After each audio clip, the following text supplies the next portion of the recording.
Adieu, je le suis, mesdames et messieurs, pour vous présenter cette grande session du journal télévisé sur Yokason Télévision. Bienvenue à tous. Nous débutons par cette information qui nous émane de la présidence de la République. Vous devez savoir que Félix-Antoine Tshisekedi, président de la République démocratique du Congo, séjourne à Windhoek, capitale namibienne, où il est allé, voulais-je dire, prendre part à la cérémonie extraordinaire du sommet de la SADC. Images et commentaires.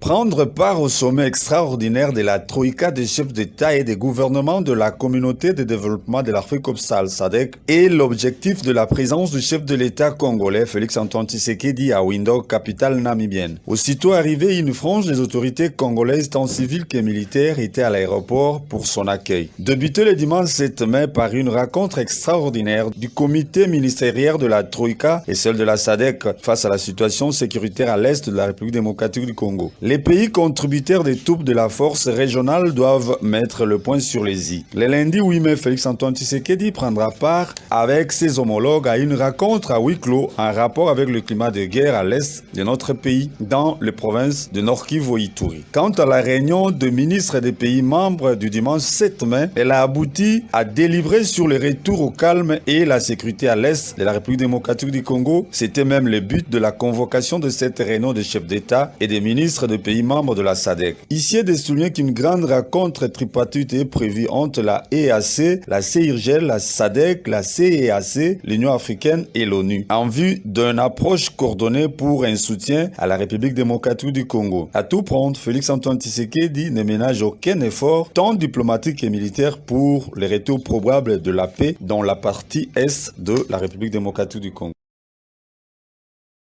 Aussitôt terminé son séjour, voulais-je dire, pour la SADC, Félix-Antoine Tshisekedi va poursuivre son séjour, disons, à Gaborone, en République de Botswana, où se trouve le siège de la SADC, cette fois-ci pour des questions liées à la sécurité en République démocratique du Congo et entrer à l'arrivée des troupes de la SADC dans notre pays qui viendront pour une mission cette fois-ci offensive.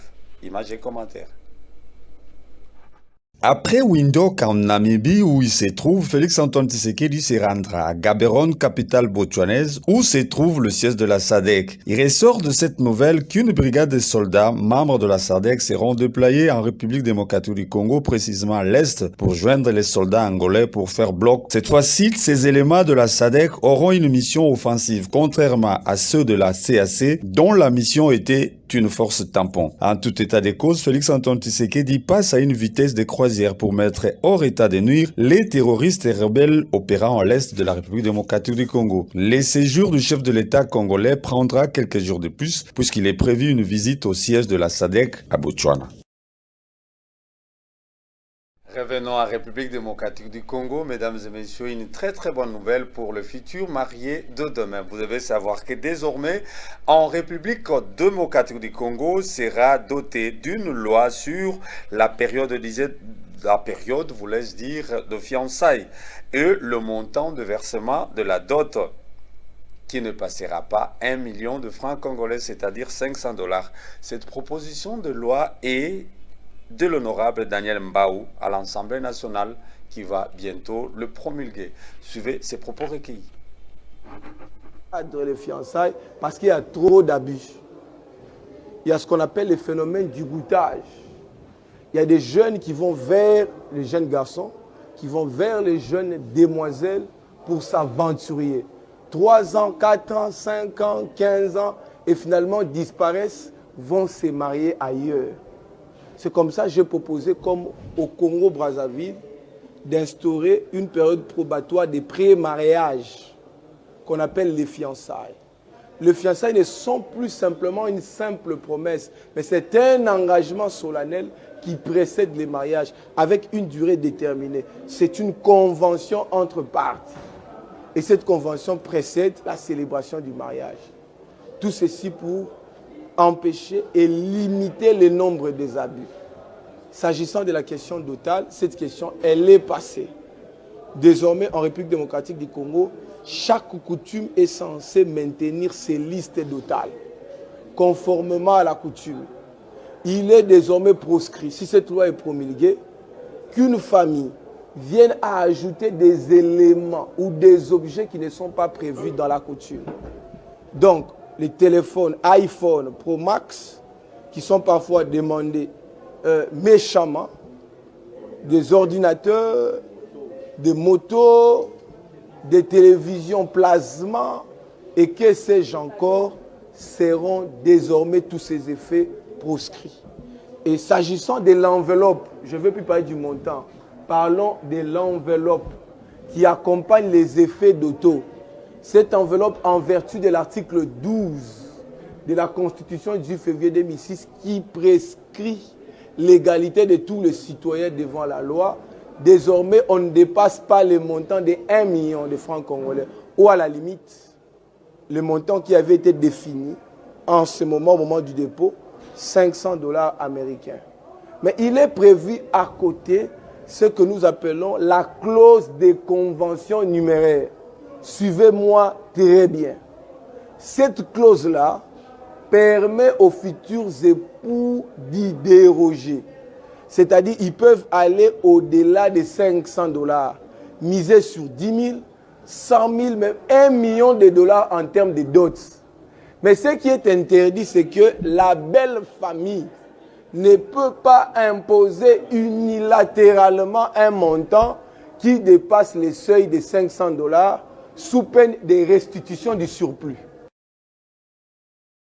Quittons l'Assemblée provinciale cap vers la commune de Lumété. Vous devez savoir que, mesdames et messieurs, la brûlure qui a eu lieu dans le bureau du bourgmestre Maman Nathalie Alamba n'a pas laissé indifférent le PDG Delphin Katende Tumba du groupe Yokason Télévision qui est allé se rendre compte de la situation et plaider pour la cause. Karine Yville pour le détail.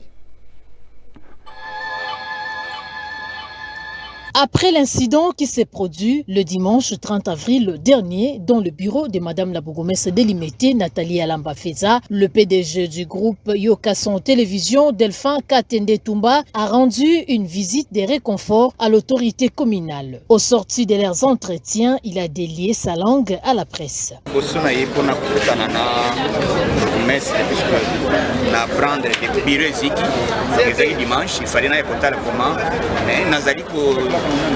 Okama puisque comme bureau na yeziki ya bâtiment sur ezigité notre bandeli kaka na bureau na ye donc c'est un peu louche na comprendre te na lobby eza donc na bangate aza na soutien ya biso ba base et aza na soutien ya Nzambe donc moi na Nzambe ko bangate c'est pour cela na leki pour na encourager ye web secrétaire lenda ya Nzambe biso toza ya Nzambe donc c'était également l'occasion pour Delphin Katende Tumba de présenter ses civilités à Madame Nathalie Alamba Feza depuis sa nomination à la tête de cette municipalité. D'une commune à une autre, passons à la commune de Lumété, disons à la commune de Kalam. Mesdames et messieurs, vous devez savoir que Charlie Luboya, bourgmestre de la commune de Kalam, est désormais libre et les combattantes et combattants ne jurent que sur sa restitution dans ses fonctions. Images et commentaires.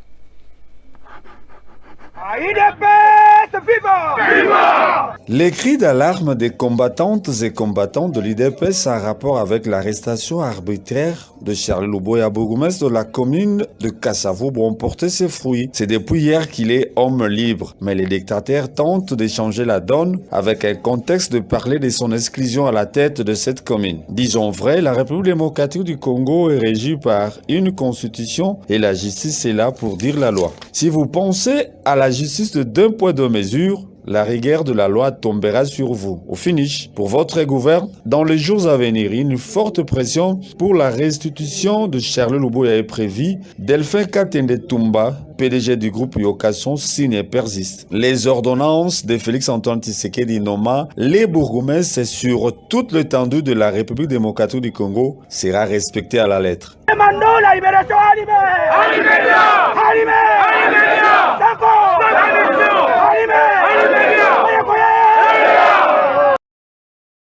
Parlons société, mesdames et messieurs, une vraie démonstration de force, voulais-je dire, pour la sortie officielle de l'association AAG. C'était le dimanche 7 mai à l'espace de l'Africaine. Disons, Mama Dostine Djikobe, coordonnatrice de cette fondation, a signé et persisté. On y Rilunga pour le détail.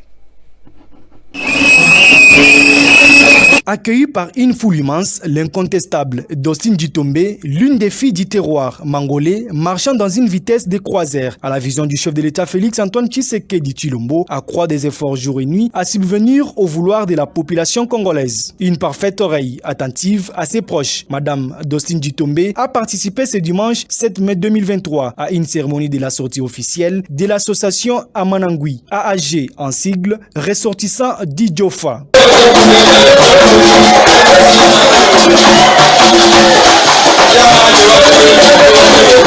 Cette activité a eu lieu à la Fikine, dans l'espace Plaza à Lemba Foire. Une activité qui n'est seulement pour motiver sa famille à un soutien total à sa candidature à la députation nationale, mais aussi sensibiliser sa base en ayant un seul candidat aux élections présidentielles de 2023, Félix Antoine Tshisekedi Tshilombo. Dostine Djitombe est coordonnatrice de la fondation DN et membre du parti CRD. Mais la profiter de l'occasion que n'a connu choix pour choix des présidents Félix Tshisekedi Tshilombo, Nazali dans la pays, Nazali Christophe Bosso et autorité morale d'Angaï. Rien n'est à cacher car la future candidate à la députation nationale a démontré et honoré sa parti politique qui est la Convention pour la République et la démocratie, CR2 en sigle, du président de la Chambre basse du Parlement, Christophe Mboson Kodja. La fondation c'est pour soutenir des mamans veuves, des enfants des riz, des orphelinats, tout ce qui est pour des orphelinats. Moi je vais commencer à soutenir tous les enfants qui sont dans des riz. Je suis très ravie. Je suis très contente de voir que moi au début je croyais que c'était quelque chose un peu comme ça. Je ne savais pas que ça pouvait prendre cet succès. Avec tout ce qui sont en train de passer, ça commence à me faire même trembler. Je profite aussi de l'occasion pour dire que je serai une candidate députée nationale pour la construction de Moamba. Pour clore, le travail avance sans relâche. Madame Dostine Djitombe reste déterminée sur sa vision d'être du bon côté de l'histoire avec comme mentor fort le chef de l'État Félix Antoine Tshisekedi Tshilombo et Christophe Mboson Kodja. Dernier cap à la province de Kasaï, mesdames et messieurs, et avant de boucler ce journal, voulais-je dire, soucieux de l'encadrement de la jeunesse, Madame Fortina, Monsieur Fortina Ndambo, président du caucus de l'UDPS Kasaï 2, est allé aux rescousse de ces derniers en inaugurant un centre d'information, disons, de formation pour le futur cadre de demain. Obed Louabassine, ce reportage.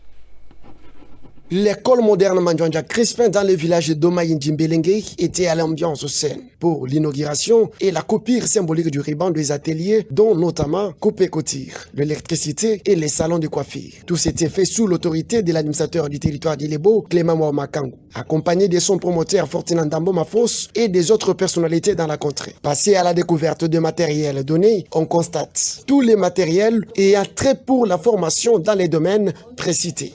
Ça a été aussi une journée tout à fait particulière parce que nous avons eu l'occasion de remettre un lot d'ouvrages que l'ambassadeur de la République démocratique du Congo auprès du Royaume-Uni a remis au complexe scolaire Mandjanja Crispin pour que les gens du territoire d'Ilebo puissent s'habituer à lire de manière à pouvoir parfaire leur culture. Une école moderne construite pour l'indépendance des filles et fils du territoire d'Ilebo ainsi que la province de Kasaï en général. Après la cérémonie, une étape importante d'inspecter et installer les matériels dans les différents bureaux, mais aussi tout donner aux responsables de l'école. Combiné avec le passionné de l'internat était l'un des points focaux. Fortina Ndambo, le promoteur de Macri, a soulagé tous les parents en difficulté d'envoyer leurs enfants, même les démunis. Et c'est tout pour aujourd'hui, mesdames et messieurs. Le concours tant rédactionnel que technique a été incommensurable pour la réussite de ce journal. Je dis grand merci à Nabi qui était de l'autre côté, disons, à la régie. Bonne suite de programme sur Yokason Télévision. À bientôt.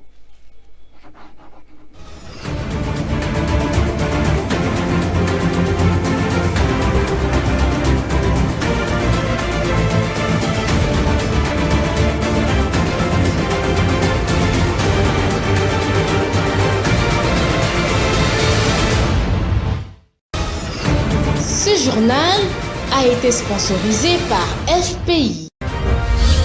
Fonds de promotion de l'industrie.